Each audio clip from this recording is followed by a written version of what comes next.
Hello, good morning, good morning. Happy Friday sa lahat. Ayan. Meron lang akong pakita, guys. Ibang-iba yung aking toast bread, no? Yung toast bread ko na square-square. Sinadya ko siyang, hiniwa ko siya ng ganito. Bite size lang. At ayong palaman niya ay, meron siyang cheese, peanut butter, at kaunting condensed milk.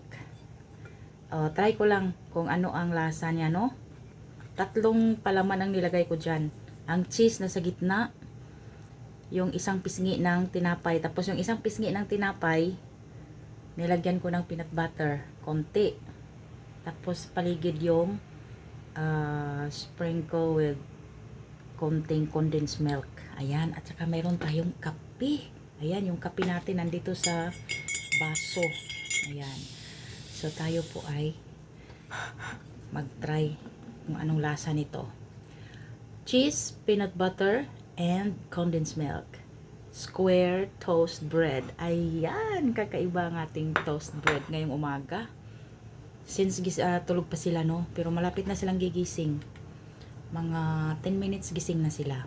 At nakahanda na naman yung kanilang breakfast. Soup noodles at saka fish balls, dumpling. Ayan.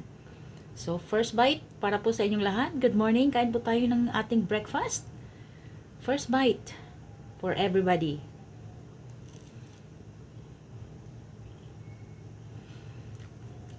Okay o diba? May cheese, may alat siya. Yung peanut butter, maalat ng konti, tapos matamis ng konti. Yung condensed naman ay matamis-tamis din. Ayan. So, balance yung salt and sweet. Hindi ko tinanggal yung skin niya. Ito ang ating breakfast. Dalawang tinapay ito nga magkatakip. Ang ating namang kape ay mainit. Ayan. Ito ay walang asukal.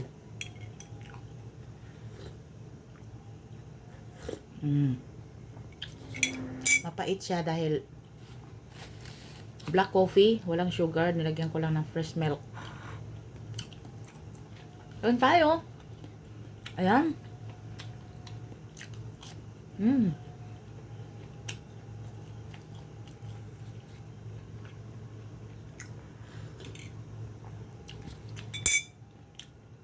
Thank you so much for watching.